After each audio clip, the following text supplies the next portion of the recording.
Haïti People Magazine. Haïti People Magazine. C'est une belle émission. Belle émission. Haïti People Magazine. Haïti People Magazine. Votre émission Haïti People Magazine sur votre chaîne OM5 TV Ubiz News. Si je vous dis Haïti, je connais. Je suis sûre que vous savez de quoi je parle. Donc, on a inventé une application il n'y a pas très longtemps de cela pour connaître Haïti autrement. Donc, pour ça, j'ai un invité, celui qui a créé cette application. Je vous propose de l'accueillir avec moi tout de suite. Je vais te demander de te présenter. Pour être assez concis, Evans Nicolas, c'est un Haïtien de 33 ans qui réside en France depuis maintenant 9 ans. Et je travaille en qualité d'ingénieur réseau informatique. Et je suis impliqué dans le milieu associatif haïtien aussi. Haïti autrement, donc pour connaître un petit peu le pays, donc Haïti, tu as justement créé une application qui s'appelle Haïti Je connais. Est-ce que tu peux nous en parler un petit peu plus? Juste une petite précision avant de continuer. L'application a été créée par un groupe d'amis. J'ai été l'initiateur, mais effectivement, c'est un groupe d'amis anciens étudiants de la Faculté des Sciences de l'Université d'Haïti avec lesquels on s'est mis ensemble pour créer cette application. D'accord. Alors, comment ça marche cette application? C'est assez simple. C'est une application web, donc les gens n'ont pas besoin de télécharger. Ils peuvent juste aller sur haitijeconnais.com, sur n'importe quel terminal, c'est-à-dire leur téléphone, un PC, Mac, et directement, ils utilisent le navigateur et ils accèdent à l'application. Et ils peuvent se connecter en utilisant leur compte Facebook ou Google existant. Et puis, ils verront un ensemble de matchs qui sont affichés et au fil de l'eau, ils pourront jouer les matchs et gagner des points et ainsi se classer sur l'application. Alors, depuis quand existe cette application? L'application a été lancée officiellement le 15 juin 2015. Et pourquoi avoir eu cette idée justement de créer cette application? Est-ce que c'est parce que tu trouvais qu'on ne montrait pas assez de choses en Haïti, pas assez positives? Et pourquoi? Dans quel contexte? L'idée m'est venue à mon arrivée en France et quand je regardais souvent la télévision, donc je regardais parfois des reportages sur Haïti et malheureusement je me suis rendu compte qu'il y a ce qu'on montrait sur Haïti, ce n'est pas l'Haïti que je connaissais moi. Après, comme je le dis souvent, je ne pense pas que les gens y mentent parce que les images qu'ils montrent, ce ne sont pas des images fabriquées, c'est des images qui existent. Mais par contre, je m'étais dit, pourquoi on doit se concentrer que sur ça? Et donc, c'est dans l'idée de contrebalancer avec toutes ces images-là que j'estime négatives, mais qui sont réelles, que nous avons fait le choix partisan de montrer que des choses positives sur Haïti pour faire un certain équilibre par rapport à ce qui est divulgué de façon plus globale. D'accord. Donc, tu vas nous dire comment fonctionne exactement cette application. Mais avant tout, est-ce que cette application est adaptée pour toutes sortes, tout âge?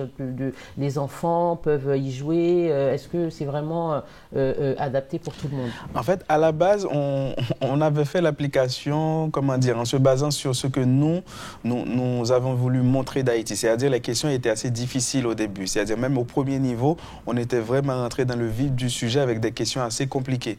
Et donc là, ce qu'on est en train de faire, c'est d'ajouter un niveau découverte parce qu'on voit qu'il y a pas mal d'étrangers qui jouent sur l'application. Il y a des enfants aussi qui jouent sur l'application. Donc on va démarrer avec un niveau plus léger. Ce sera le niveau découverte avec des questions basiques. Bon, quand je dis basique, ça reste toujours quelque chose de nouveau pour quelqu'un qui ne connaît pas. Mais disons la date de l'indépendance, la couleur du drapeau, la monnaie. Donc c'est vraiment rentrer dans des éléments basiques pour permettre à tout public de découvrir vraiment de A à Z de Haïti dans toute sa splendeur. Est-ce que Haïti Je connais est basé sur plusieurs pays? L'application, l'équipe, l'application est développée par l'association Évolution d'Haïti qui elle-même est répartie dans 5 pays. Donc, c'est-à-dire en France, Canada, États-Unis, Haïti et en Angleterre. Et donc, c'est des jeunes, des amis, des connaissances qui adhèrent à l'idée et qui donnent ce coup de main-là pour développer l'application. Donc, c'est une application développée par un ensemble de jeunes répartis dans 5 pays et elle est accessible sur Internet. Donc, dans n'importe quel pays où vous êtes, vous pouvez accéder à l'application. Quelles sont les particularités de cette application? particularité, je peux dire, déjà en fonctionnalité, on a la possibilité d'avoir les questions en français et en anglais, parce que, comme on le sait, il y a une bonne communauté haïtienne en Amérique du Nord, au Canada, peut-être anglophone aussi, et aux États-Unis. Donc, on vise aussi ce public-là, on veut toucher ces personnes-là. Donc, l'application est disponible aussi en anglais, c'est-à-dire quand vous vous loguez, il y a possibilité de choisir en amont quelle langue vous souhaitez utiliser. Donc, c'est l'une des fonctionnalités que nous avons. Après, il y a la partie aussi, vous pouvez diffuser vos scores et partager vos scores avec vos amis en ligne. Donc, quand vous avez réussi un match, bon, pas pour les matchs que vous avez perdus, mais les matchs que vous aurez réussi, il y a possibilité de partager sur les réseaux sociaux votre score et pourquoi pas montrer que vous connaissez vraiment Haïti. Parfois, on fait des sélections, on donne des prix, donc il est important pour nous de savoir qui se connecte.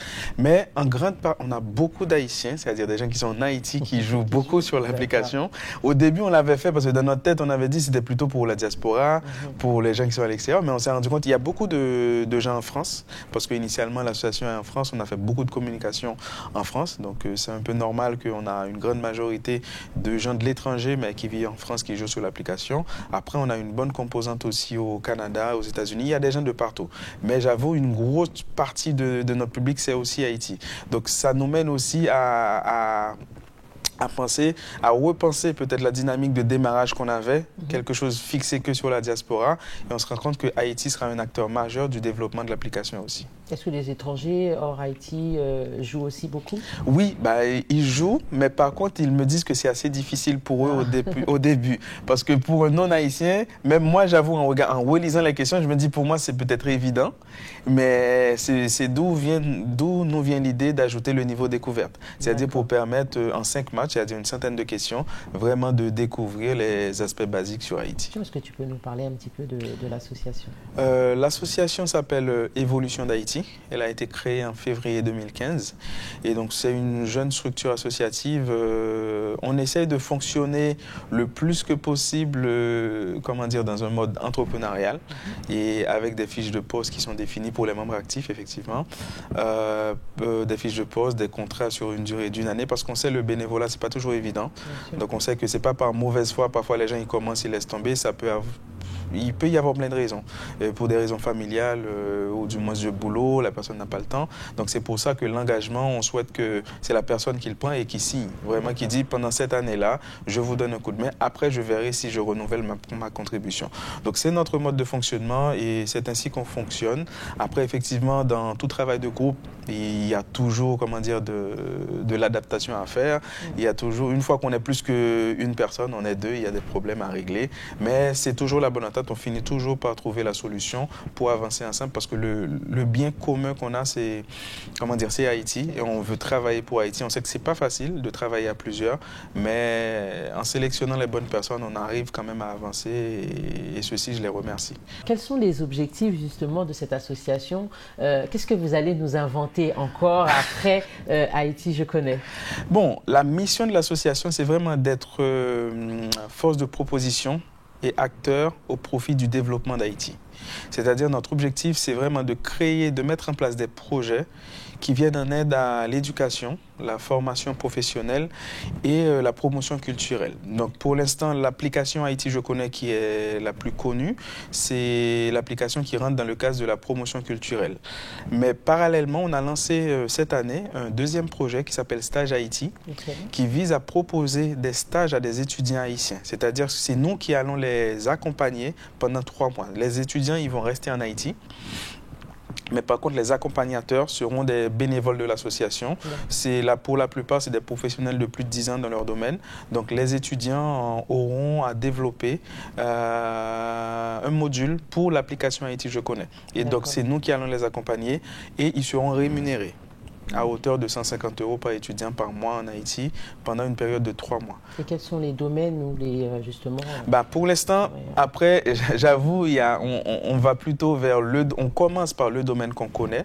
Donc, la plupart d'entre nous, on est des anciens étudiants de la Faculté des Sciences et on avait proposé le projet directement à la Faculté des Sciences et eux, ils étaient vraiment contents que nous, on commence à donner quelque chose en retour par rapport à tout ce que la faculté nous a donné. Et à noter que la faculté en Haïti, la faculté de l'État, résultats, on a étudié gratuitement. Et donc nous, c'est un peu naturel pour nous de si on peut aider, parce qu'il y a toujours les problèmes à tous les niveaux dans l'enseignement supérieur. Donc nous aussi, sur ce côté de stage, de support aux étudiants, que nous, on a été, je peux dire, victimes du système, qu'il n'y a pas beaucoup d'entreprises qui offrent des stages en Haïti. C'est obligatoire, mais malheureusement, tous les étudiants, il n'y a pas autant d'entreprises qui pourraient accueillir les étudiants. Et donc, nous, on commence par 2 étudiants à la Faculté des Sciences.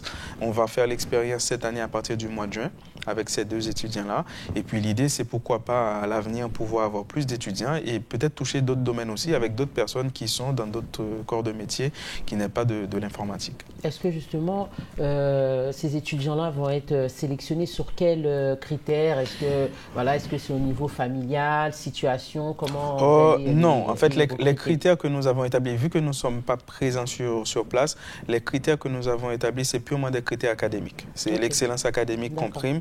Et donc, les 2 étudiants qui vont nous être proposés, après, il y aura une petite phase quand même de vérification avec leur CV, leur lettre de motivation. Mais nous laissons le choix à la Faculté des Sciences de nous proposer les 2 étudiants qu'ils estiment, parce que ce sera assez intense et le niveau sera, je peux dire, un peu élevé. Donc, ils connaissent mieux que nous les étudiants. Donc, on leur laisse le choix de faire cette sélection et nous leur faisons confiance aussi. Donc, on a vécu à la faculté. On sait qu'en Haïti, il y a des problèmes, mais à ce niveau-là, on fait vraiment confiance. On est habitué aux professeurs. C'est les mêmes professeurs que nous avons eus et qui seront même en mesure de jauger quel étudiant serait le plus adapté pour ce que nous allons leur offrir et qu'ils fassent vraiment un stage de qualité et qui soit utile pour eux d'abord et aussi pour l'association, parce qu'indirectement, ils vont travailler. Si ce qu'ils vont faire est bien, on va pouvoir l'utiliser aussi. Parce que toi-même, tu as aussi fait tes études en Haïti. Oui, c'est effectivement. Moi, j'ai fait mon cycle d'ingénieur en Haïti à la Faculté des Sciences, donc c'est d'où cet attachement. On en parle souvent. Après, la plupart des créateurs de l'association, c'est aussi des étudiants de la Faculté des Sciences. Après, on s'est ouvert.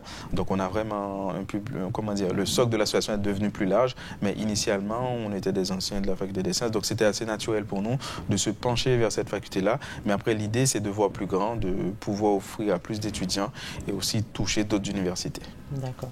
Alors, si tu as un petit message à passer aux amis d'Haïti ainsi que la communauté haïtienne pour t'aider à cette association, qu'est-ce que tu pourrais leur dire? Il y a déjà des gens dans la communauté, ou du moins des structures dans la communauté qui nous soutiennent. Je pense aux missions diplomatiques et consulaires qui soutiennent nos activités, à la Maison d'Haïti comme partenaire. Je ne veux pas trop entrer dans la cité des noms parce qu'il y a des gens que j'ai oubliés. Mais c'est juste pour dire qu'il y a du soutien. Il y a du soutien, mais effectivement, on est une association, donc je ne peux pas dire parfois, on est amené à dépenser notre argent. Mais on ne se plaint pas pour ça, parce que personne ne nous a demandé de le faire. On le fait par plaisir et on a notre rémunération qui n'est pas, c'est pas un salaire, mais c'est une satisfaction qu'on a en le faisant. Et donc, par contre, on a besoin effectivement de la partie argent par exemple, pour payer les stagiaires, pour acheter des PC, parce qu'on va leur offrir des PC portables, tout ça. Donc, il nous faut des dons. Donc, la façon que les gens peuvent nous aider s'ils le souhaitent, c'est aller sur notre site, c'est evoh.fr, evoh.fr, et il y a une section réservée aux dons, donc les gens peuvent faire un don s'ils le souhaitent. Et je pense, effectivement, c'est une façon qu'il y a pour aider l'association aussi. On peut dire que Haïti, je connais, évolue bien dans cet aspect-là. Aujourd'hui, 3 ans après? 3 ans après, je peux dire sur beaucoup de points, effectivement, ça a évolué. Je me rappelle les premières éditions où c'était assez difficile déjà pour que les gens comprennent ce que c'est, qu'est-ce que vous voulez faire, il n'y avait pas grand monde. Et je pense que là, on arrive à remplir la salle où on est. Et même l'année dernière, je me rappelle, il n'y avait même pas assez de place pour accueillir tout le monde. Donc après, sur ce point-là, c'est-à-dire le côté sensibilisation, je pense que les gens sont sensibilisés. L'événement commence à être connu dans la communauté et ailleurs. Et maintenant, le challenge que nous, on a au sein d'Evoh, c'est que l'événement soit rentable. Parce que les précédentes éditions qu'on avait fait, on n'a pas rentré d'argent.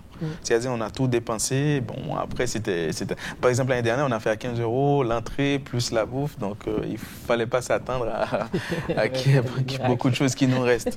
Donc, l'idée, c'est vraiment d'avancer avec l'événement, que ça soit rentable pour nous. Après, nous, on n'a pas beaucoup d'événements dans l'année. On a cet événement-là. Et c'est aussi le moment pour nous de recueillir des fonds pour nos autres projets. Donc, c'est pour ça que que, par exemple, pour le projet de stage Haïti, on comptera beaucoup sur les gens qui sont présents le jour qu'on va faire l'événement. On va expliquer le projet, puis ceux qui le souhaitent pourront nous faire un geste envers les étudiants qui vont recevoir ces fonds-là. D'accord. Alors justement, Haïti Je Connais Challenge Live, donc un très grand événement, hein, donc 3e édition. Est-ce que tu peux nous parler un petit peu de cet événement? Comment ça va se passer? Déjà, un petit remise en contexte. En fait, le projet s'appelle Haïti Je Connais, mais par contre, il y a 2 volets. Il y a l'application dont on a parlé tout à l'heure et il y a un événement. Donc, l'événement vient donner vie, je peux dire, à l'application où chaque personne reste sur son PC qui joue. Et donc, l'idée, c'est vraiment le vivre ensemble. C'est vraiment un moment de partage, un moment d'échange autour d'Haïti, un moment culturel de qualité au profit de la communauté haïtienne de France que nous faisons. Et donc là, comme vous l'avez dit, on est à la 3e édition cette année. Et donc, on va essayer d'améliorer tout ce qui peut l'être par rapport à l'année dernière, pour que l'expérience du participant soit le meilleur possible. C'est-à-dire que ça reste un événement mémorable pour la personne qui va dire, si on lui pose la question à la fin de l'année, parmi ce que vous avez fait, qu'est-ce que vous avez pu apprécier, on souhaiterait que Haïti Je Connais soit parmi les événements qui restent dans sa mémoire. Donc c'est pour ça que nous, on fait de notre mieux pour offrir un événement de qualité. Et cette année, on a la chance aussi, je tiens déjà à la remercier, j'aurai l'occasion de la faire après. Emeline Michel qui viendra ici fêter ses 30 ans de carrière avec nous. Et donc, j'oublie pas Grégoire Chéry qui fera la première partie aussi. Exactement. Alors, on sait que dans ce jeu, on voit, il y a des enfants, il y a des adultes. Comment vous les sélectionnez? Pour l'instant, les sélections pour les enfants se font via les proches. C'est quelque chose que nous souhaiterions d'ici l'année prochaine pouvoir ouvrir à plus de gens, parce que c'est toujours plus compliqué, parce que c'est les enfants, il faut passer par les parents, c'est pas les enfants que vous sélectionnez directement, c'est les parents. Donc pour l'instant, c'est des enfants de proches, des membres de l'association qui a des enfants, qui connaît un parent qui serait intéressé. Donc pour l'instant, c'est comme ça que l'on fait, mais effectivement, peut-être pour les prochaines éditions, on va voir si on peut passer par une phase de sélection pour permettre à plus de gens d'avoir la chance de participer. Et par contre, donc là, c'est la partie enfant. Donc on a 2 équipes de 3 enfants, donc ils vont s'affronter. Donc ça fait 6 enfants au total. Donc les 2 équipes vont s'affronter autour des questions basiques sur Haïti. Je dis toujours basique, mais c'est entre guillemets, parce que basique, pour un étranger, ça peut être très compliqué aussi. Donc l'idée, c'est de faire ce match-là. C'est vraiment un plaisir de voir les enfants jouer, parce que la plupart des fois, c'est des enfants qui sont nés ici, qui ne connaissent pas, qui peut-être n'ont jamais été en Haïti, mais le peu de choses qu'ils connaissent d'Haïti, c'est transmis peut-être par leurs parents, et de voir qu'ils sont là, qu'ils répondent aux questions. Justement, quel retour tu as après cet événement par rapport aux enfants? Ah non, les enfants, non, franchement, les enfants, après, je pense que ça, peut-être ils sont assez petits, peut-être je ne peux pas dire c'est un réveil, mais effectivement, ils sont intéressés, ils sont curieux. Franchement, les enfants que j'ai pu rencontrer après, franchement, ils me disent ils ont passé un excellent moment aussi. Après, il y a le côté événementiel aussi. Ils sont face à un public, ils sont face à 250 personnes, et pour certains, c'est peut-être la première fois. Donc, c'est une expérience, je pense, qui restera pour eux, et puis pourquoi pas, on ne sait pas s'ils deviendront animateurs un jour. Ça pourra leur être utile. Après, il y a la deuxième partie, c'est le match des adultes. Mais par contre, là, c'est plus sérieux. La sélection est faite via l'application. Donc là, on en parlait tout à l'heure. C'est les 2 mieux classés de France, parce qu'on sait où sont les gens qui jouent. C'est-à-dire, on a un classement. Là, par exemple, je sais qui est en première position en Haïti. Donc, si jamais on doit faire quelque chose en Haïti, on saura les personnes qui sont les mieux classées. Mais pour l'instant, on est plus basé en France et on connaît les 2 mieux classés de France. Et c'est ces 2 personnes-là qui ont été sélectionnées pour venir jouer la finale le 28 avril. Et qu'est-ce qu'ils gagnent, ces gens? Ces gens. Les téléspectateurs aussi ont envie de savoir ce qu'ils vont gagner. Je sais qu'il y a des tickets de tombola, je sais qu'il y a plein de choses en fait, pour le gagnant de ce match-là, de la finale, le gagnant aura un billet aller-retour Paris-Port-au-Prince offert par Air Caraïbes, qui nous soutient depuis 3 ans aussi. Donc ça, après ça, c'est le grand prix. Après, il y aura des livres aussi, il y aura des CD. Moi, je vais jouer en tout cas.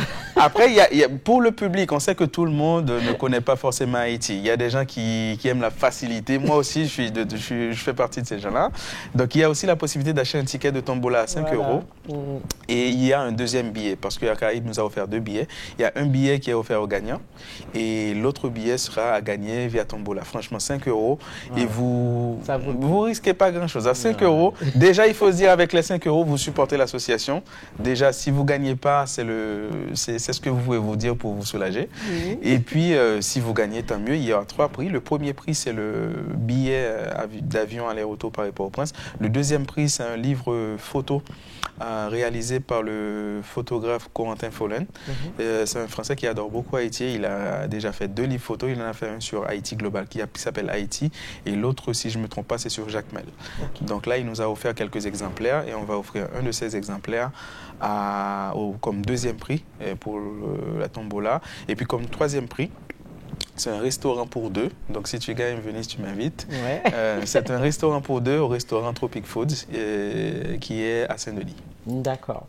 Alors, 3 ans, comme on a dit, 3e édition. Qu'est-ce qu'il y aura de plus dans cet événement, la 3e année, qu'il n'y a pas eu les 2 années précédentes? Je ne veux pas tout dévoiler. Qu'est-ce que je peux dire qu'il y aura en plus? Je pense que niveau spectacle, ce sera autre chose, niveau les prestations aussi. Donc, il y aura de la nouveauté au niveau de la prestation. Je peux dire aussi avec les enfants, il va y avoir une petite animation, mais je ne vais pas dire c'est quoi. Mais effectivement, c'est dans notre intérêt de nous renouveler, de proposer quelque chose de plus par rapport aux années précédentes. Mais je ne vais pas tout dévoiler, je laisse les gens venir tranquillement le 28 avril et puis participer avec nous. Je te laisse le mot de la fin. Donc, justement, si tu veux motiver les téléspectateurs à venir regarder ce spectacle, qu'est-ce que tu pourrais leur dire pour les motiver à se déplacer? Je peux leur dire qu'ils vont passer un excellent moment donc, avec nous et avec les artistes qui seront là, avec les enfants qui vont jouer, avec les joueurs du Live Challenge aussi qui vont s'affronter autour d'Haïti. Je pense qu'ils ont intérêt à venir parce que ce sera un événement mémorable. Pour 2018, ça fera partie des événements à mentionner en fin d'année comme événements exceptionnels auxquels ils ont participé. C'est notre plus grand souhait. Et puis, deuxièmement, c'est un support à Haïti, indirectement.